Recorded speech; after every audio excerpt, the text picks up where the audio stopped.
John, Les, and Ryan, my last three people who have passed the Border Patrol exam.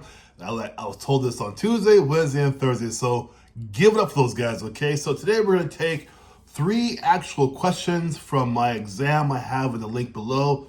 I want to break these things apart. I want to dissect them and discuss with you. Here's a question for you first, okay?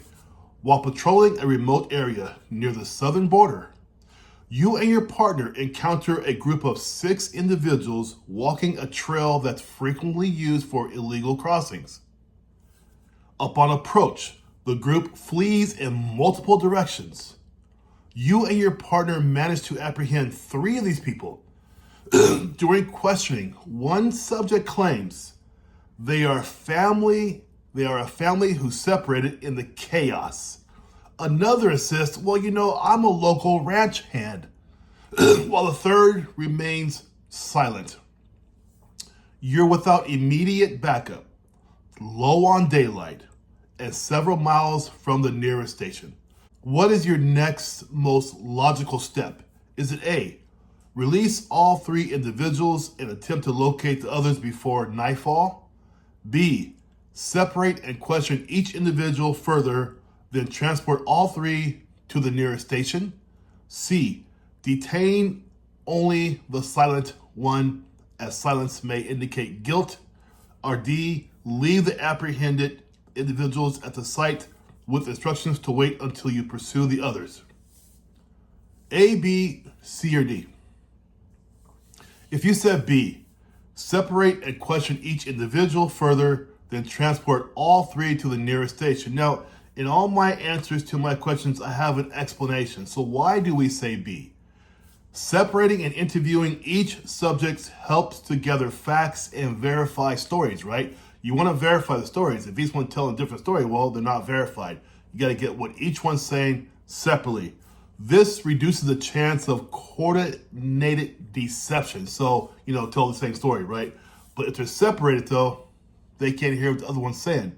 It might be a different story. Well, I was here, I was there. This helps you to discern the facts. Further, transporting all of them to the station maintains control, follows protocol, right? Follows CBP/BP protocol, and allows for biometric checks, of course. Leaving them or only detaining one increases the risk and fails to properly enforce the law. That's your answer, right? So, yeah, it's answer B for sure, but I'd like to give you guys a detailed reason why it's answer B. Remember, this is the logical reasoning portion of your BP exam. Therefore, you should be able to logically explain why you said B. Okay, there we go. Next one. You are assigned to vehicle inspection at a checkpoint. A driver approaches nervously, hands shaking, and offers incomplete answers about their destination. A strong chemical odor is present in the vehicle, but nothing is visible during initial inspection. When you inquire about the smell, the driver says they have recently had the car detailed. You suspect contraband, but have no immediate cause for arrest. So what's the most logical and compliant decision? A, detain the driver and dismantle the vehicle immediately for a full search. B, allow them to pass since you have no solid evidence. C, refer the vehicle to secondary inspection for a more thorough search. Or D, call local law enforcement and relinquish the case. A, B, C, or D? If you said C, correct. Nervous behavior, right? This is explanation. So he's got nervous behavior, inconsistent answers, and suspicious odor give you reasonable suspicion, right? Not just suspicion. You have reasonable suspicion. Let's do this again. Because of nervous behavior, inconsistent answers, and suspicious odors, those 3 become reasonable suspicions which justify for you as a BP agent for the secondary inspection. Okay? This follows your protocol and avoids unlawful search or release. Immediate dismantling or release will violate procedure or miss key evidence. So it's saying you just can't throw the vehicle apart right there, nor can you release them.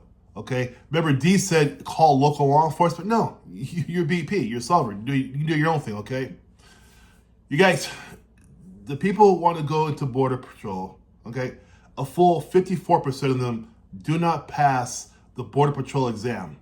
This is why I do this for you. Okay, they do not pass the border patrol exam.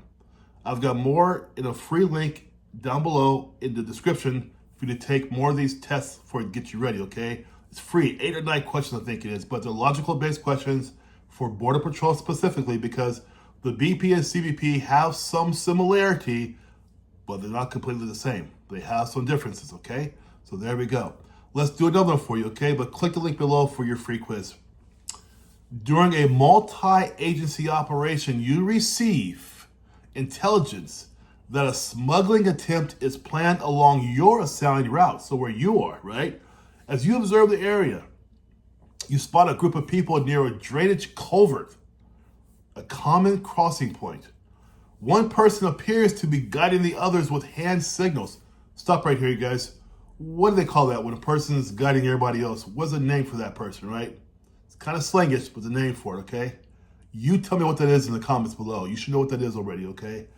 Anyway, one person appears to be guiding the others. As you approach, the group scatters in different directions, including onto private land. What is the most reasonable course of action? A, pursue the guide first, assuming they are the smuggler. B, call for aerial or backup support while maintaining visual contact from the cover. C, chase the group immediately and detain as many as possible. Or D, enter private property alone to apprehend the individual or the group. You should have said B, call for aerial or backup support while maintaining visual contact from cover. Let's go down, okay? Let's go down here for a minute, okay? So B is the right answer, okay? C says chase the group immediately and detain as many as possible. No, don't do this stuff on your own. BP's first and most important priority is what? Agent safety. Okay, running after 3 or 4 people by yourself isn't smart. Yeah, you have your weapon, but it doesn't mean anything against 4 or 5 people. Who knows what they're going to do, right? Sometimes they're desperate. Sometimes they don't want to hear your commands, right? So don't do that on your own. D says enter private property alone. Well, it don't care where you enter, right? For one, it's private property. That's one thing, right? Number 2, alone. Don't do that alone. Never do that stuff alone, okay? Let's go to explain why B was the answer.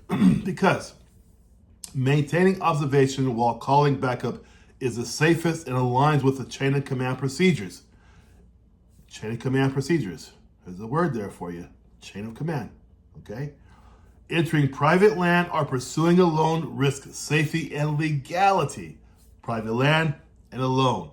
Safety and legality. Okay?